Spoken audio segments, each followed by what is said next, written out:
নমস্কার বন্ধুরা, আজকে আবার চলে এলাম একটা নতুন রেসিপি নিয়ে। আজকে বানাবো মুড়ি ঘন্ট।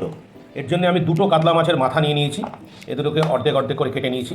এবার এগুলোকে ম্যারিনেট করে নেবো নুন আর হলুদ দিয়ে। দেবো অল্প নুন, এরপর দেবো অল্প গুঁড়ো হলুদ। এবার এই নুন হলুদ দিয়ে মাছের মাথাগুলোকে ভালোভাবে মেখে নেবো।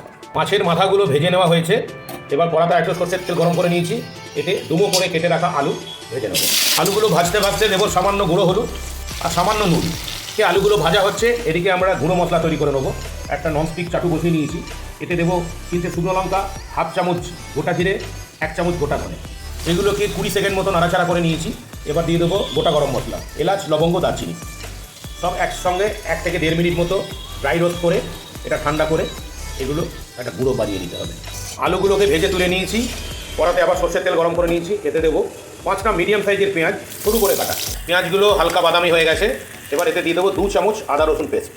আদা রসুন পেস্টগুলোকে মিনিট 2-3 মতো ভালোভাবে কষিয়ে নিয়েছি, এর কাঁচা গন্ধটা চলে গেছে। এবার দেবো কতগুলো গুঁড়ো মশলা, 1 চামচ জিরে গুঁড়ো, 1 চামচ ধনে গুঁড়ো, 1 চামচ হলুদ গুঁড়ো, হাফ চামচ কাশ্মীরি লঙ্কা গুঁড়ো। মশলাগুলো দিয়ে একটু জল দিয়ে দেবো যাতে মশলাগুলো পুড়ে না যায়। গুঁড়ো মশলাগুলো মিনিট 1.5 মতো ভালোভাবে কষিয়ে নিয়েছি। এবার দিয়ে দেবো 3টে বড় সাইজের টমেটো কুচো করে কাটা, আর দেবো ঝালের জন্য কাঁচা লঙ্কা কুচো।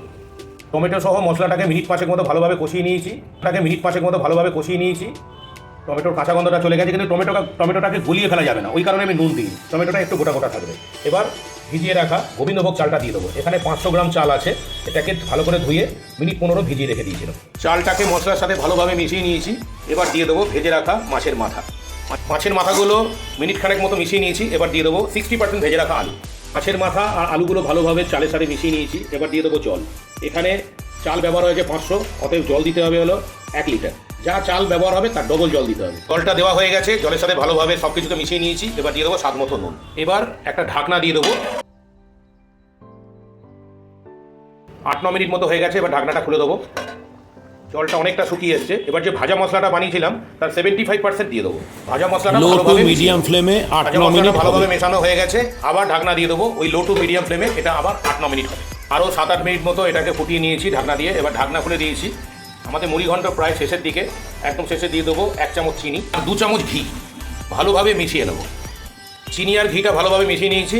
আবার একটা ঢাকনা দিয়ে মিনিট 2-3 রেখে দেবো। মিনিট 2-3 হয়ে গেছে, ঢাকনাটা খুলে দিয়েছি। একদম শেষে ভাজা মশলা যে 25% ছিল সেটাকে মিশিয়ে দেবো। ভালোভাবে মিশিয়ে নেবো। আমাদের মুড়ি ঘন্ট সম্পূর্ণ তৈরি।